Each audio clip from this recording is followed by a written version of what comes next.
সেই মহান আল্লাহ তাআলার প্রশংসা আদায় করব যে আল্লাহ তাআলা আপনাকে আমাকে দুনিয়ার বিপদ আপদ ফিতনা ফাসাদ থেকে ফারক করে নিয়ে হাজারো মানুষের মাঝ থেকে বাছাইকৃত করে তেনার ঘর মসজিদে উপস্থিত হয়ে তেনার কুদরতি পায়ে সেজদা করার সুযোগ করে দিলেন।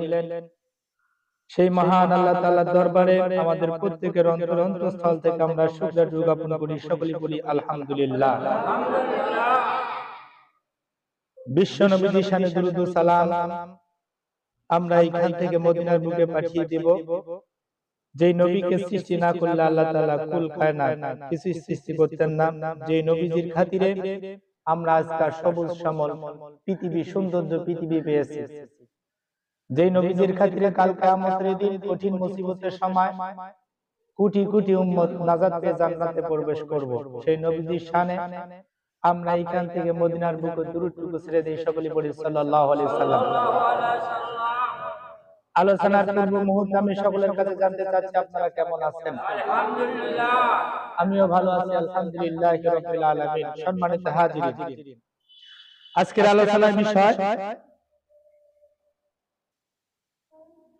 আলোচনার বিষয় হচ্ছে আল্লাহ পাক রব্বুল আলামিন আপনাকে আমাকে যে দুনিয়াতে সম্পদ দিয়েছেন, কি দিয়েছেন? সম্পদ। এই সম্পদের সৎ ব্যবহার আজকের আলোচনার বিষয় কি? সম্পদের সৎ ব্যবহার। আচ্ছা বলেন, কাল কিয়ামতের দিন কঠিন মুসিবতের সময় আপনার আমার কাছ থেকে আল্লাহ কিসের হিসাব নেবেন? কিসের হিসাব? কথা আমার বুঝেন না? না, আল্লাহ পাক রব্বুল আলামিন কাল কিয়ামতের দিন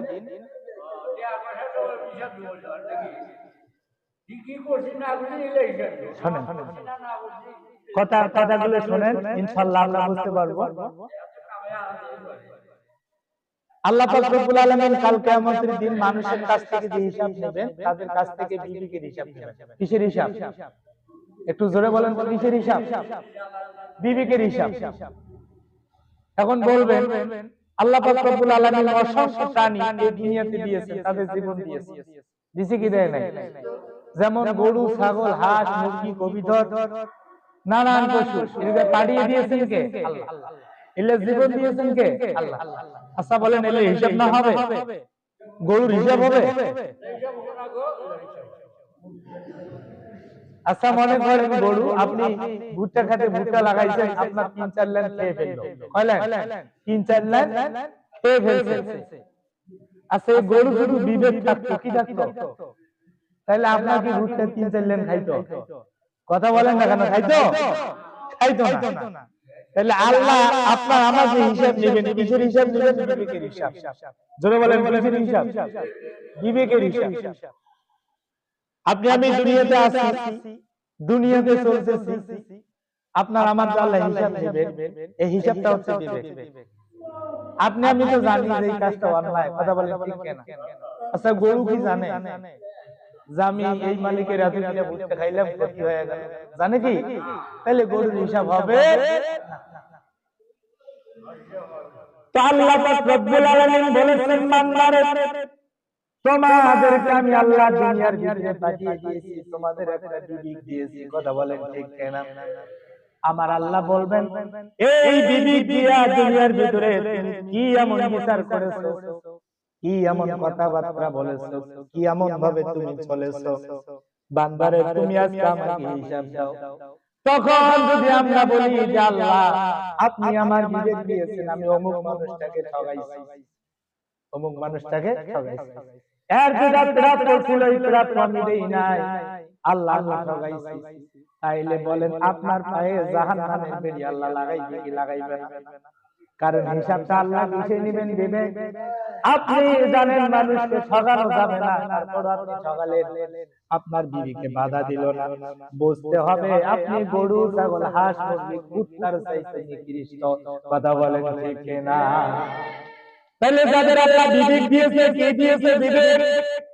এই বিবেক দিয়া যারা বিচার করতে পারে না, ভালো মন্দ বুঝতে পারে না, তাইলে বুঝতে হবে কুত্তার চাইতে এটা নিকৃষ্ট মানুষ, কারণ ওর আল্লাহ বিবেক দিয়েছে, ওই বিবেক দিয়ে বিচার করতে পারে না। তাইলে কুত্তার চাইতে নিকৃষ্ট কিনা? কথা বলে, কথা বলে, কুত্তার চাইতে নিকৃষ্ট না? কারণ বিবেক থাকলে গরু মানুষের রত দিলে খেত নষ্ট করতো না। তাহলে আপনি আমি মানুষ, আপনাকে আল্লাহ বিবেক দিয়েছে, আমরা মানুষের সাথে মানুষের প্রতি অন্যায় করি। এই অন্যায় যে করতেছি আমার বিবেকে কিন্তু জানে যে এটা অন্যায় হবে, তারপরেও যে করতেছি। তাইলে বলেন এই কুত্তার চাইতে আমরা নিকৃষ্ট কিনা? কথা বলে, কুত্তা মানুষ চেনে, কেমন মানুষ চেনে? কুত্তাকে আপনি খাওয়াবেন সকালে এক বেলা, বিকালে এক বেলা, দুপুর বেলা এক বেলা, তিন বেলা যদি খাইতে দেন, কুত্তা দেখবেন সারা রাত আপনার বাড়ি পাউডা দিবে, একটা পয়সাও আপনার কাছে নিবে না। কথা বলেন ঠিক কিনা? কিন্তু আপনি যেটা খেয়ে ফেলে দিলেন ওইটাই কুত্তাকে দিলেন, তারপরে কুত্তা করলো কি? সারা রাত আপনার বাড়ি পাউডা দিল। কুত্তার বিবেক নাই, কুত্তার কি নাই? বিবেক নাই। কুত্তা জানে আমার মালিক আমাকে খাওয়াইতেছে, এর বাড়িতে আমাকে পাউডা দিতে হবে। কথা বলেন ঠিক কিনা? আরে মুসলমান, আপনি আমি তো মানুষ, আল্লাহ আপনাকে আমাকে বিবেক দিয়েছে। আমরা যদি দুনিয়ার ভিতরে যে আল্লাহর খাই, যে আল্লাহর করি, যে আল্লাহর সুস্থতা নিয়ে ঘুরি, যে আল্লাহর চক্ষু দিয়া আমরা দেখি, যে আল্লাহর হাত দিয়ে আমরা কর্ম করি, যে আল্লাহ পা দিয়েছে পা দিয়ে আমরা চলাচল করি, এত কিছু আল্লাহ দিলেন, সব কিছুই পাইলাম, কিন্তু আল্লাহর ইবাদতে আপনার আমার মনোযোগ নাই, আল্লাহর ইবাদতে মন যাইতে চায় না। তাইলে বুঝতে হবে কুত্তার চাইতে আমরা নিকৃষ্ট মানুষ হইছি কি হই নাই? কথা বলে হইছি কি হই নাই? তাহলে কুত্তার চাইতে নিকৃষ্ট আপনার আমার হওয়া যাবে? কথা বলেন যাবে? যাবে না। এইজন্য আল্লাহ পাক রব্বুল আলামিন পবিত্র কোরআনুল কারীমের মধ্যে বলেছেন, তোমরা যদি মানুষ হতে চাও, যারা মানুষ বানায় এই কার্যকারিতা তোমাদের ওস্তাদের কাছে চলে যাও। জোরে জোরে বলেন সুবহানাল্লাহ। তাইলে আপনাকে আমাকে মানুষ হতে গেলে ওস্তাদের দরকার আছে না নাই? কথা বলেন আছে না নাই? ওস্তাদ কোন ওস্তাদ? আল্লাহ পাক রব্বুল আলামিন বললেন, এই দুনিয়ার মানুষকে তোমাদেরকে আমি ওস্তাদ হিসাবে যে মানবটাকে দুনিয়ার ভিতরে পাঠিয়ে দিয়েছি, এই মানবটা আর কেউ নয়, আপনার আমার নবী, বিশ্ব নবী, নূর নবী মুহাম্মদুর রাসূলুল্লাহ সাল্লাল্লাহু আলাইহি ওয়াসাল্লাম। জোরে বলেন সুবহানাল্লাহ। আর একটু জোরে বলেন সুবহানাল্লাহ। তাইলে এখন আপনার আমার মাঝে বিশ্ব নবীজি নাই।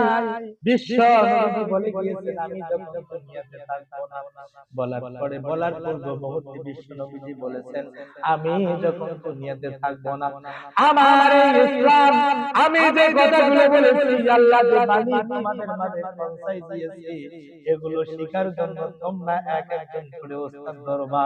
সেই ওস্তাদ হচ্ছে আলাম ইন্না আউলিয়া আল্লাহি লা খাউফুন আলাইহিম ওয়ালা হুম ইয়াহজানুন। বলেন আল্লাহু আকবার। ওস্তাদ ধরতে হবে। কি ধরতে হবে? ওস্তাদ। আলা ইন্না আউলিয়া আল্লাহ, আপনাকে আমাকে ওস্তাদ ধরতে হবে। যেই ওস্তাদের ভিতরে দ্বীনি ইলম আছে। কি আছে বলেন? দ্বীনি ইলম, না ভণ্ড? কথা বলে, ভণ্ডের কাছে যাওয়া যাবে? ভণ্ডের কাছে যাওয়া যাবে? ওর নিজের আমল ঠিক নাই, ওর কাছে যে আমার আমল ঠিক করব। আচ্ছা বলেন, আপনার আমার বিবেক আছে না নাই? তাহলে কে ভণ্ড আর কে ভালো আমরা জানি কি জানি না? কথা বলেন, জানি কি জানি না? দেখলেই বোঝা যায়, তাই কি জানি না? আলা ইন্না আউলিয়া আল্লাহ, আল্লাহ বললেন এমন মানুষের কাছে তোমরা যাও এই দ্বীনি ইলম শিখার জন্য, যারা আমার ওলি হয়ে যাবে। জোরে বলেন সুবহানাল্লাহ। যে মানুষটা তোমাদেরকে দ্বীনের দাওয়াত দিবে, কিসের দাওয়াত? আরো জোরে বলেন, কিসের দাওয়াত? না ভান্ডারি করার দাওয়াত, দ্বীনের দাওয়াত। যে মানুষটা তোমাদেরকে দিবে, আলা ইন্না আউলিয়া আল্লাহ লা খাউফুন আলাইহিম ওয়ালা হুম ইয়াহজানুন, তারা দুনিয়াতে যদিও বেঁচে থাকে তারা হচ্ছে গাজী, মরার পরেও তারা গাজী। জোরে বলেন সুবহানাল্লাহ। তাহলে দুনিয়াতে গাজী, দুনিয়াতে কি না আমাদের গাজী হুজুর? আমাদের গাজী হুজুর কি?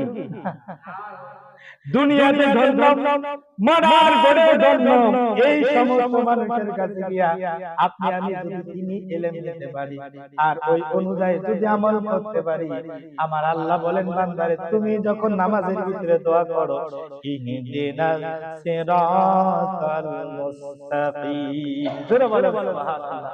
বান্দা তুমি নামাজের ভিতরে দাঁড়িয়ে দোয়া করতেছ আল্লাহ আপনাকে আমাকে সরল সঠিক পথ দেখাও, কিন্তু সরল সঠিক পথ দেখাইতে গেলে তোমাকে চলতে গেলে একজন ওস্তাদের দরকার আছে। কথা বলেন আছে না নাই?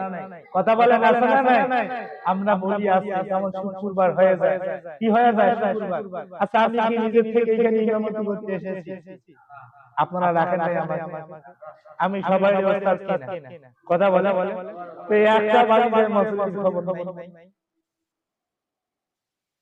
মুসল্লির খবর পেলে কেমন হয়ে গেল? আপনারা আসতে পারলেন কি খোলা দিয়ে যাবেন এই সপ্তাহে কি আমল করবেন, এটাই যদি আপনি তবিল নিয়ে যেতে না পারেন তাহলে আজকে আপনি আসলে কিসের জন্য গল্প করার জন্য?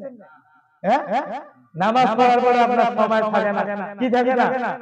আর আপনি চান ইহদিনাস সিরাতাল মুস্তাকিম, কিসের পথ চান? আরে নামাজ ইমাম সাহেব শেষ করলে তো সময় নেই, তোর জন্য ইহদিনাস সিরাতাল মুস্তাকিম পথ। আচ্ছা বাড়িতে কি আমাদের খুব জরুরি? আল্লাহ রাসূল বলেছেন যে জুমার নামাজের দিন তোমরা ইমাম সাহেবের পিছনে জুমার নামাজ আদায় করার পর তোমাদের মধ্যে সময় না থাকে ব্যস্ততার মাঝে থাকো, বাদ বাকি নামাজ বাড়িতে গিয়ে পড়ো। আচ্ছা আজকে আমাকে একটা সত্য কথা বলবেন, যারা নামাজ শেষ করার পর আমরা চলে যাই, আমরা কি করি? চলে যাই, বাড়িতে গিয়ে কি বাকি নামাজ গিয়ে পড়ি? কথা বলেন না কেন? বাকি নামাজ না পড়ি?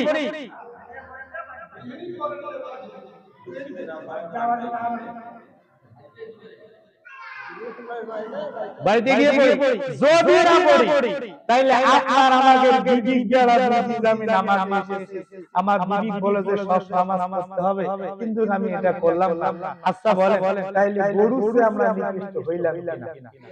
কথা বলেন হইলাম কিনা?